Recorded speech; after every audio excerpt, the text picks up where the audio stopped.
Morning everybody, Mark's Home Hobbies here. This is Mark. A little update on the WLtoys K969. Yeah, look at that steering angle. Huh. Would you look at that? I actually managed to get that angle over there, so yeah, that's pretty good without locking anything up. The servo speed is a little slow still, so I've ordered a high-speed metal servo for it for $8 or $10 off of eBay. And the way I've got it all mounted now, I've got the speed control just kind of hovering over the see if I can show you. It kind of hovers over it there. Some pretty stiff wires on there attached, stiffer wires attached to the speed control, a little soldering there, and then I shortened the cable for the steering, put a new connector on it and shorten the wires. And I also did, let me see if I can get this right.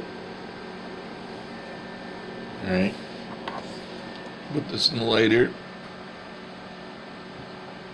and down there is the there's a few spacers in there to get that caster angle back.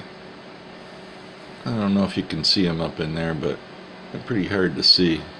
The light in here is not really that great for filming either, so yeah, if you can see them anyway, there's some washers stacked up in there in front of those upper control arms, and that kind of gives you a little, maybe you can see it better here. See, it's tilted backwards now, the actual angle of the kingpin.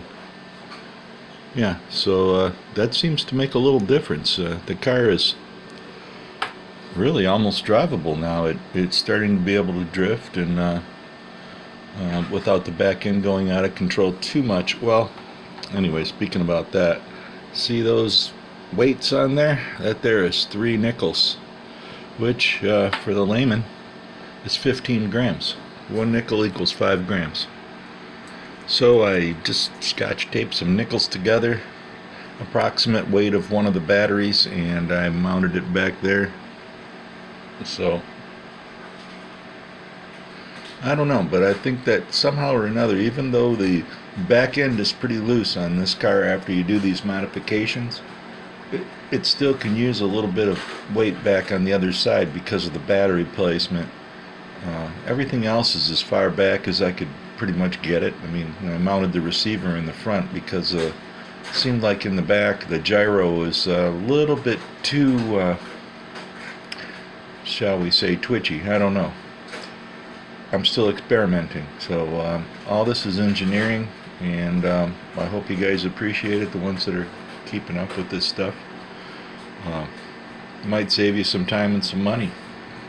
I don't know. The tires seem to work really awesome. I don't know. I wish I could say something bad about them. Maybe that fact that they're not quite 100% round, there are a lot of little straight lines, but after they wear out a little bit, they break in just fine and they roll just as good as any other tires. So I don't know, maybe they're a little too wide, I don't know. The motor seems to run cold now because with the combination of the new motor mount setup, the tires, and the new track surface, that seems to be a winning combination for efficiency for this car, because the motor was getting quite hot before I applied the surfacing to the track, and now it is running just, I mean, it is just barely warm, and my run times are up too. I used to get about maybe 40 minutes, now I'm getting close to an hour. Same, stock WLtoys battery, 400 milliamp hour. So yeah, all these improvements are starting to make a difference. We'll see. A little bit more tuning is definitely necessary. I've got some batteries on charge, and we're going to go and play around today and see what we can do, and catch up on a little homework here. So anyways, if you made it through this far, Mark's Home Hobby saying thanks a lot. Make sure you like, subscribe, comment, share, tell your friends. Tell them to go buy one. These are fun little cars. Mark's Home Hobbies. We'll see you in the next one.